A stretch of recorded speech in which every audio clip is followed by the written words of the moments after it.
we have here in Library Chios Mrs. Manchester. Tell me your purpose of visiting Chios. Tell you the purpose? Yes. I'm working with my husband, Robert Dawson, who's a photographer and a professor at Stanford University in California. And we're here in Greece for 2 months on a Fulbright fellowship, which he was awarded to photograph. He's a photographer, and he was awarded the fellowship to photograph libraries throughout Greece. And we had several projects within that, not just architecture, but looking at how the libraries work with the communities. One of our primary interests was how libraries are working with immigrants and refugees or communities that haven't had access to education and to literacy and reading and learning.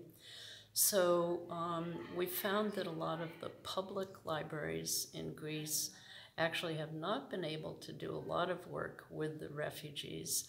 But we also have wanted to dig a little deeper into the smaller cities, the smaller towns, and how they're working with basically as keepers of the community's history, the archives, the photographs, the newspapers, and how the various libraries are doing outreach to the community and how the community is working together.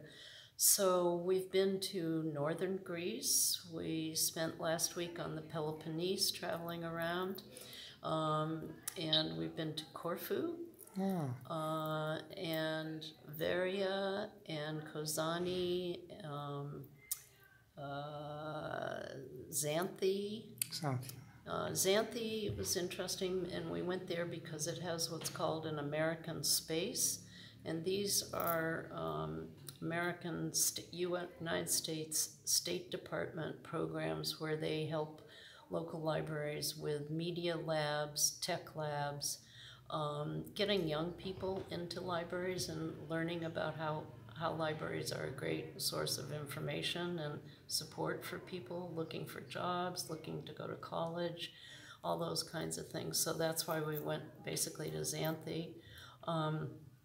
And Veria also had a very active American Spaces program with visiting lectures and artists and book writers, book signings. So we're here to get a sample of a library on an island, which has an incredible history that's sometimes pretty tragic, and a lot of challenges, but also interesting that, you know, there's been an incredible kind of European connection in the 19th and 20th century, and even before that, of trade, commerce, that has really been a significant contributor, I think, to the health of this particular community and the island. And we're going to Samos on Sunday, and Robert is giving a talk at the university there. So we're interested in things like bookmobiles also, and how the bookmobiles are, apparently this library was the founder of that idea of a mobile library, bringing the library out into the communities. And I hope we can find one and photograph it, even if it's parked in a parking lot or something. So that's kind of, we're working with the National Library of Greece at the new Niarchos Center, which is quite impressive. And we've photographed there, as well as the original National Library of Greece, which is in downtown central Athens. And interesting to watch the major transition of that space and that institution from basically a research institution for scholars and a little bit insular and kind of not as active as some other libraries, and with the move to the Niarchos Center, they've really built their public events programs and their services. They have huge computer lab for people and a huge conservation lab, and of course a lot of rare, very rare books. But one of the reasons we came here was the history of this library and its collection, which is so extraordinary and is known not only throughout Greece, but I think is known internationally for such important archives and manuscripts. Well, the difference between Greek libraries and Americans is not...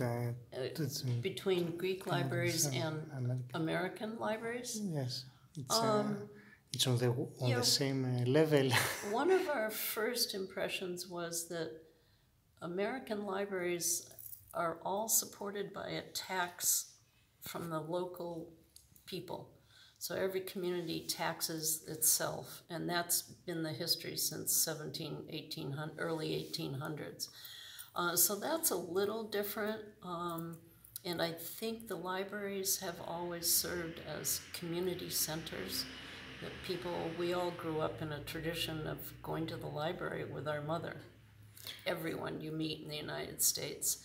And whether they go to the library now or not, you know, we all had that memory of the thrill of being able to go into the stacks as a child and pull a book that you wanted to read. So that we feel is a little different, and then there's different library systems within Greece, the municipal libraries, the public libraries, and they're all funded differently. And we definitely see that a lot of libraries are struggling primarily for operational, to keep staff and to protect and care for their books. So one of the things we're going to do here in a few minutes is visit a gentleman who's working in conservation for this library. So that'll be interesting to see that. We're very interested in the concept we call bibliocide, which is the intentional or accidental destruction of books. And that can come from the environment, a storm. In the United States, we've had several libraries that were destroyed completely in a hurricane. And the libraries have buses that come in and they set up temporary space for people. So that's a kind of accidental bibliocide. And of course in Europe and here you see a lot of libraries that have been bombed or burned during world wars and civil wars as an effort to erase the memory of these communities, to erase the memory of the people and the culture. And so we're kind of interested in how that happens and why, and how these libraries and archives have found ways to rebuild themselves after a tragedy. So World War II, of course, you had Nazis were stealing books. They were stealing them because they knew they were valuable. And that's another kind of bibliocide because it's erasing the memory of that particular institution or community.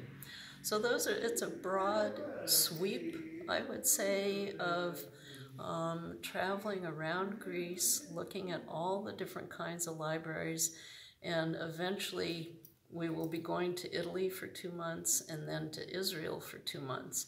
Israel, we think, will be more about the history of immigrants and how the immigrants have used books and libraries and education to improve their place in life. So the broad sweep, Robert did a project on the American public libraries, and he published a book, and that took 18 years. So this is a long process, and as I said, it's not just about architecture, it's about the communities. And for us, it's been such an incredible opportunity to be able to meet the people we know Greek, which is really embarrassing. We didn't find out about this grant until April this year, and so the thought of trying to learn Greek, Italian, and Hebrew was a little daunting. We just literally, Bob did a lot of research, and we literally got on a plane and arrived here September 1st. So we're coming toward the end of our great odyssey here in Greece, but it's been really amazing. So, yeah. Okay.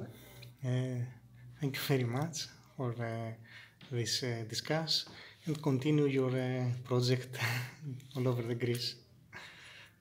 Thank you very much. What an honor. Yeah, thank you.